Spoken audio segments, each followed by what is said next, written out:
औज़ुबिल्लाहि मिनश्शैतानिर्रजीम बिस्मिल्लाहिर्रहमानिर्रहीम अस्सलामु अलैकुम वरहमतुल्लाहि वबरकातुहू। मेरा नाम आदिल शहीर है। उम्मीद करता हूँ कि आप सब लोग बिल्कुल ठीक ठाक होंगे, खैरफियत से होंगे और ज़िंदगी के हर गुज़रते हुए लम्हे में अल्लाह अज़्ज़ व जल की ज़ात का शुक्र अदा कर रहे होंगे। Today we have discussed about the education sector of Pakistan. Education sector is an important topic of CSS book, name is Current Affair. Let us discuss about the what need to be analysis about the education sector, what needs to be improvement, and what are the major problems regarding to the education sector of Pakistan. First of all, let us discuss about the constitutional rights according to which that every child between 5 to 16 years old age have a completely fully right to get a free education in the every public school of Pakistan among the 4 provinces. According to this, it is the constitution of Pakistan to provide free and compulsory education to all children between 5 to 16 years with 18th constitutional amendment. 18th constitutional amendment was proposed among the constitution of Pakistan in 2010. Next is education system of Pakistan. If we discuss about the education system of Pakistan, there are a lot of public institutions, lot of private institutions, and collectively almost 4 crore 70 lakh बच्चे जो हैं इन दोनों स्कूलों में, इन 2 किस्म के स्कूलों में पढ़ते हैं। 4 crore 70 lakh almost student among these, जिसमें से 3,03,000 जो इंस्टीट्यूशंस हैं जो ये टोटली हैं पाकिस्तान के अंदर, उनमें से तकरीबन 1,91,000 जो इंस्टीट्यूशंस हैं, 1,91,000 institutions are of public institutions which contain 63% of the whole education sector, and the secondly 1,12,000 are private institutions which contain 37% of the whole education system of Pakistan. If we secondly, the teachers among all of these students, their numbers are 17,23,790 teachers. I repeat, 17,23,790 teachers are collectively teaching in the both public as well as private education sectors. Third point is Pakistan commitment for education system. Pakistan commitment for education sector. Pakistan make national education policies, increase facilities in schools and educational institutions for capacity building. Secondly, Pakistan committed to promote education and literacy rate in country at domestic level as well as on international level. Secondly, state spending versus private spending, difference between review of education system of Pakistan from 2010 to now. If we look at the review of the education system of Pakistan, there has been a little change in Pakistan education system and schools since 2010 when 18th amendment of constitution was introduced. After that, it promote education as fundamental human right in the constitution. It also improve quality, infrastructure, inequality of opportunities. Secondly, international standards for education spending. International standard, if we discuss about the international standard on education spending, so this can tell us that the percentage of GDP versus the percentage of budget. Almost Pakistan spending on education versus international standards. Pakistan spend a lot on education relative to its resources, but compared to Pakistan GDP, it looks like very poorly. Like Pakistan budgeted almost 2.7% of its GDP on education sector, but the international standards for expanding on education sector is almost 6 to 7% of whole of the GDP. Minimum 4%, but increasing up to 6%. Secondly, the state spending versus private spending. If we discuss about the state spending versus private spending with a 2.7% of GDP of whole Pakistan on education sector, it's almost $7 billion that we have spent on the education sectors. Secondly, almost if we discuss about the private expenditures or the expenditures of private institutions, as well as parents expend more on their children as related to public institutions, because on public institutions 70 to 80% of budget goes into the salaries of their staffs. And if we discuss about the private institutions or the parents, that they spend almost more than $8 billion per yearly, which is collectively increase more than 4% of the GDP that was expended on the educational institutions. Secondly, collectively 15 billion, which is cross more than 4% of GDP. Thirdly, Pakistan expenditure on education system not seem good, because low GDP tells us about the how little country collect taxes and how little elasticity there is in a budget. Secondly, discuss about the higher education. If we discuss about the higher education, so there is a large number of students never get to higher education. Higher education is generally started after the 12 years of schooling. Secondly, factors for higher education. In a globalized world, science and technology are factors for higher living, and Pakistan has a lot of youth who benefit from higher education. According to a survey, the developed countries like Canada, America, Europe, and as well as China, there has been chances that their old population will increase more than their young population till 2050. But it's fortunate that Pakistan and India's population have more youth than as compared to old people in 2000 till 2050s, and that is a great chance that Pakistan has a lot of youth who benefit from higher education in future. Thirdly, progress by Pakistan in higher education. Almost 177 universities, both from public as well as from private sectors. Next, government accelerated spending on universities, and many initiatives have introduced to improve the higher education of Pakistan.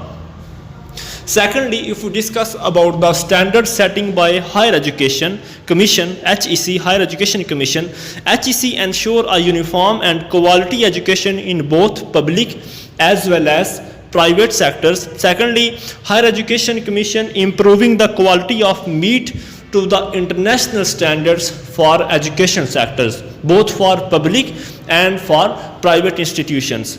Fifth, discuss about the problems of education sector. If we discuss about the problem, firstly, there are difference between local needs and ground realities.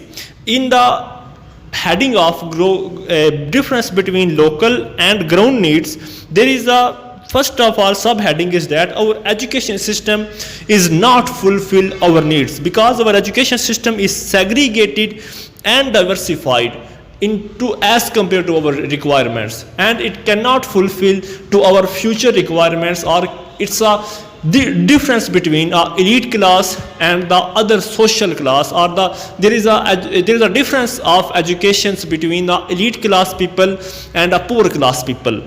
Secondly, we fail to decide our medium till now, that can we accelerated our Urdu medium syllabus or our English medium syllabus. This is over a period of 64 years after independence, we failed to decide our medium till now. Different mediums are operated in public and private institutions, because mostly private institutions prefer English medium while public institutions prefer Urdu medium, and there is a contrast between both these sectors, and this create a length among the different thoughts and different cultures, and this create a difference between cultures, peoples, as well as people thoughts, their thinking abilities, because if some support Urdu, some others private institutions support English syllabus. Secondly, problem is difference of education sector in all provinces.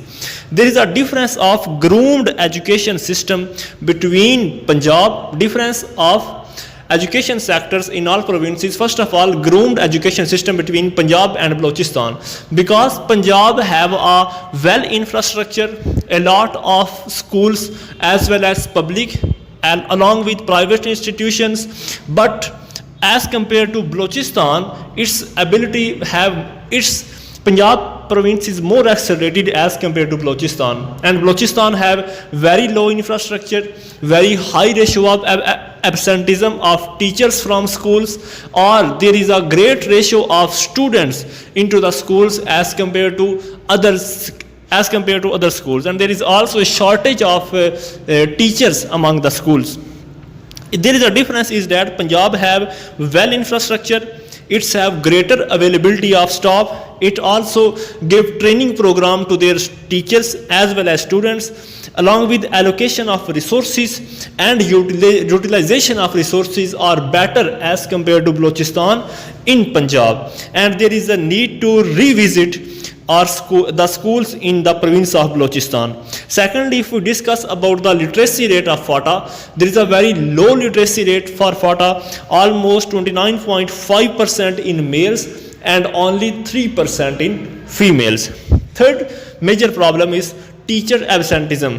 Almost 70 to 80% budget of our GDP goes into teacher salaries.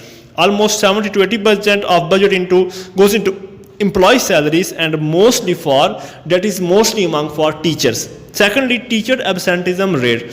Almost 20% teachers are absent in province of Punjab, while 30% teachers absenteeism percentage is recorded in KPK. And Pakistan had a ghost school system problem, because a large of population of ghosts are present into the schools that are actually not available on their own timing or not available at their proper timing.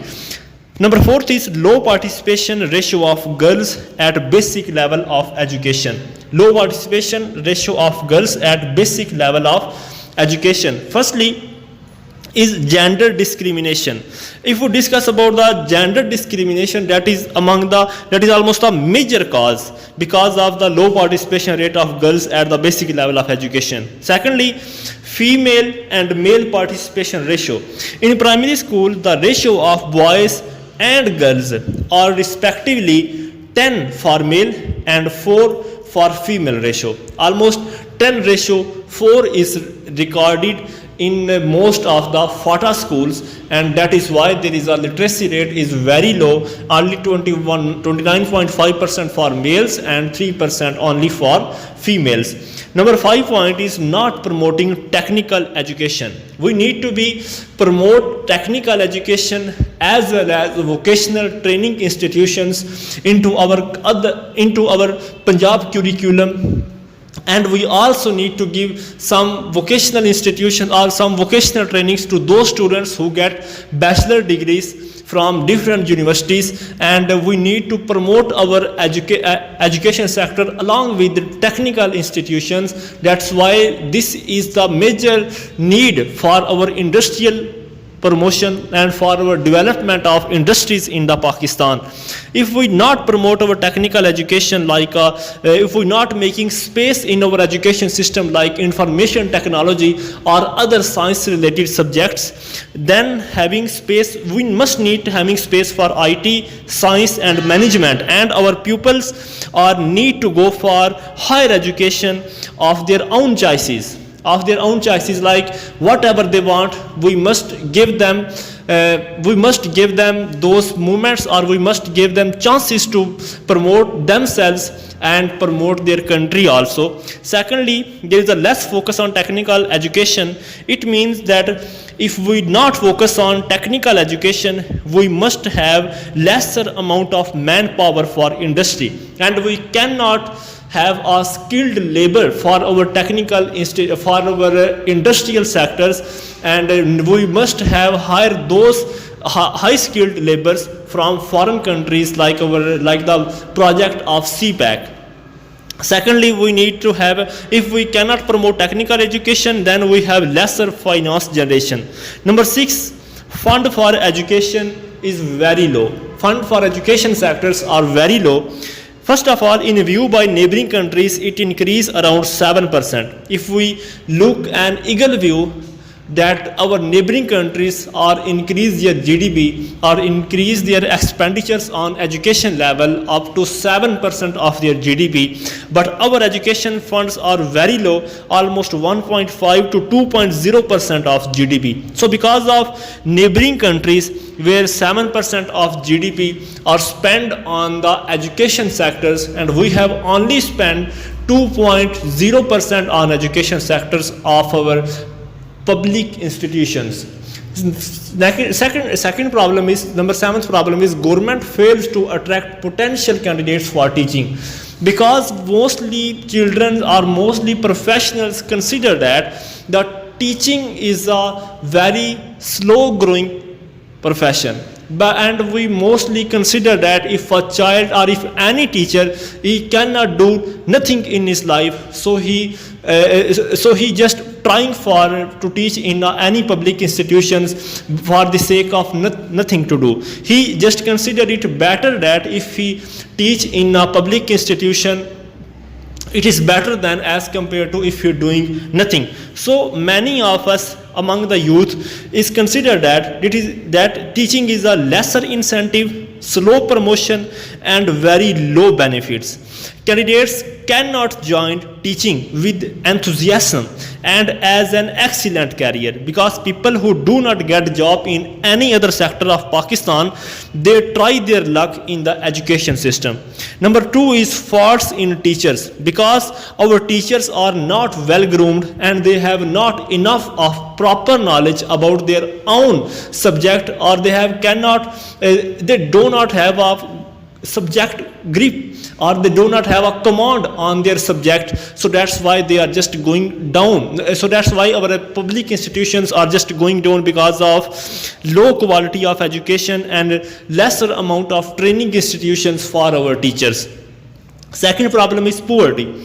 If we discuss about the poverty, there is an increase in the child labor, because mostly poor parents consider that their children must earn some livelihood for themselves as compared to they going to school, because if they going to school, it's indirectly increase the expenses for parents. So that's why they just thought that if their son work for themselves, then it will definitely helpful for them and for their children also. So increase in poverty insist parent to send their children to task for child labor. So poverty is growing over year by year. Nowadays our poverty level is 29.5% in Pakistan.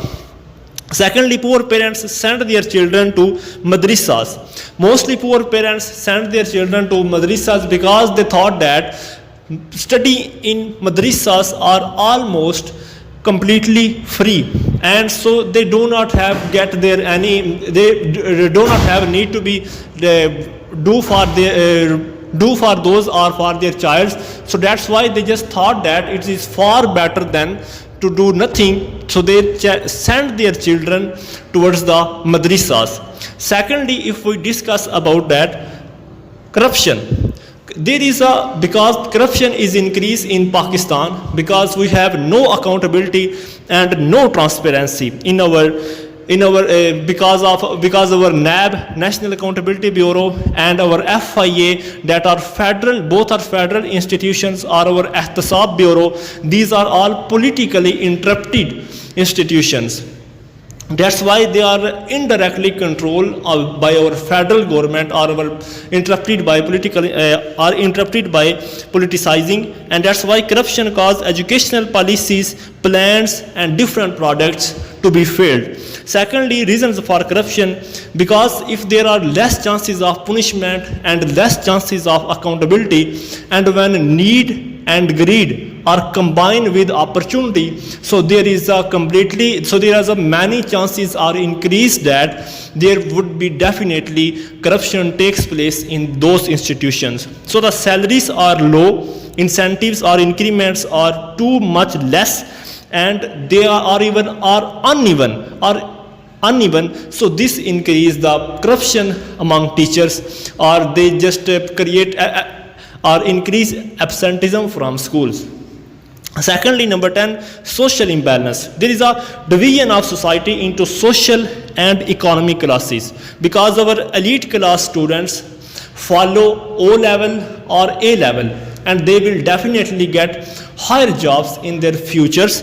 So that's why our old education system is just like a stagnant, like an orthodox, and cannot diversify its position into the different sectors, or into the or cannot explore itself with the help of information technology, or as well as with the other development industries or other developed countries. Secondly, elite class have no awareness of religion, because of there is a difference between syllabus or difference between in curriculum of Punjab and Oxford syllabus, that private institutions follow Oxford syllabus while public institutions follow Punjab textbook boards, and that is why there is a difference that our mostly elite class, because their students done O level and A level, so they do not have proper knowledge about the religious culture. So that's why they just work in clerical and low. So that's why those who passing from Urdu medium are definitely work in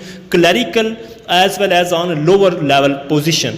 Number 3, our religious madrasas have not proper knowledge about the outside of the world, because today world is a developed countries, a lot of there, and today our 50% of money are hide in the information technology. So it's sorry to say that our elite culture has not enough proper knowledge about the religious things, and as compared to those who teach in madrasas, they do not have proper knowledge about the outside or the other developed countries. But actually, as a Muslim, I cannot accept it, because we must be definitely promote our Dini education, our Islamic education, our religious education, to teach our children that how they can spend their life happily in this world as well as in the